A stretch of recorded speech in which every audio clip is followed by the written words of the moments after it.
Eh bien, salut, bonjour les pédaleuses et les pédaleurs. Avant de partir demain matin pour un petit voyage, je vous expliquerai ensuite lequel.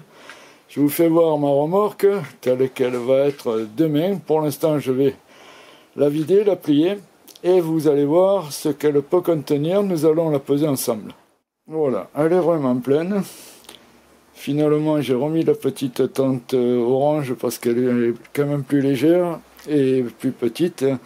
Donc il y a tout là, hein, l'eau, y compris tout ce qui peut être bouffe, dépannage pour les jours qui viennent, hein, au cas où je ne trouverai pas de quoi. J'enlève rien de plus. Et maintenant, on va procéder au pesage. Surprise, surprise. De ce côté, je n'ai pas mis la protection de roue, puisque je vais l'enlever. De toute façon, ça fera 120 grammes de plus. Et de ce côté, voilà, il y a la béquille qui est attachée du côté droit de la remorque. Alors, j'utilise un pèse-bagages numérique. Je relève à décoller juste la roue. Et là, j'ai 17,50.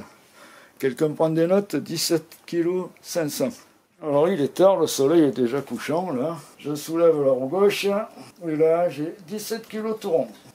Donc c'est pas dur, ça fait déjà 34,5 kg. Voilà, passons au troisième point d'appui, le timon, 3,25 kg. Donc nous allons compter 34,5 plus 3,5. Eh bien ça va faire 38 kg. On n'est pas loin des 40 kg. Maintenant c'est au tour de la sacoche à vêtements, elle doit pas être très très lourde. 4,60 kg. Voilà donc la deuxième sacoche qui contient tout le matériel pour faire des films, hein, caméra, GoPro, trépied, enfin plein de trucs dont la plupart du temps je ne me sers pas. Alors allons-y, 4,5 kg.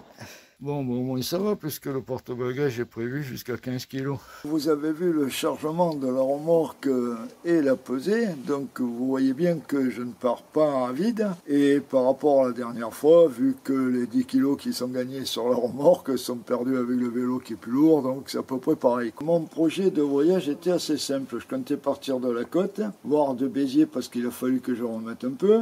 Et puis comme il a fallu que je remette beaucoup pour cause de camping indisponible, de météo incertaine, d'avis de tempête par Météo France, de personnes pour pouvoir m'emmener sur les lieux, enfin bref, un tas de problèmes. Donc maintenant je suis tellement en retard que je vais partir de Bédarieux pour faire tout simplement ce qu'on appelle la voie verte Passe-à-Païs, qui se trouve ici en rose, jusqu'à Mazamet. Voilà, j'ai déjà fait ce trajet une fois en aller-retour. C'est sur une ancienne voie ferrée, c'est pas mal, il y a quelques petits pièges. Ensuite, un petit circuit de liaison qui va passer un peu en dessous Castres pour arriver à Revel, au lac de Saint-Ferréol, ou peut-être même couper par ici, mais je ne sais pas, il y a de grosses pentes. Ensuite, prendre ici la rigole de la Plaine, qui va m'amener sur le canal du Midi et revenir par le canal du Midi pour faire une boucle pratiquement jusqu'à Béziers, ou sinon peut-être descendre ici et rentrer chez moi, mais bon ça je ne crois pas, hein, j'aurai pas le temps. Voilà, donc vous savez tout ou presque. Le matériel a été à moitié chargé déjà dans ma voiture ce soir. Demain je finis le chargement et je vais partir direction Bédarieux. Le problème c'est que à force d'attendre, il y a une météo de merde qui m'attend. Je vais avoir 4 ou 5 jours de pluie dès le départ. Alors bonnes vacances, bon pédalage à tous et puis on se retrouvera lorsque je rentrerai, si je rentre.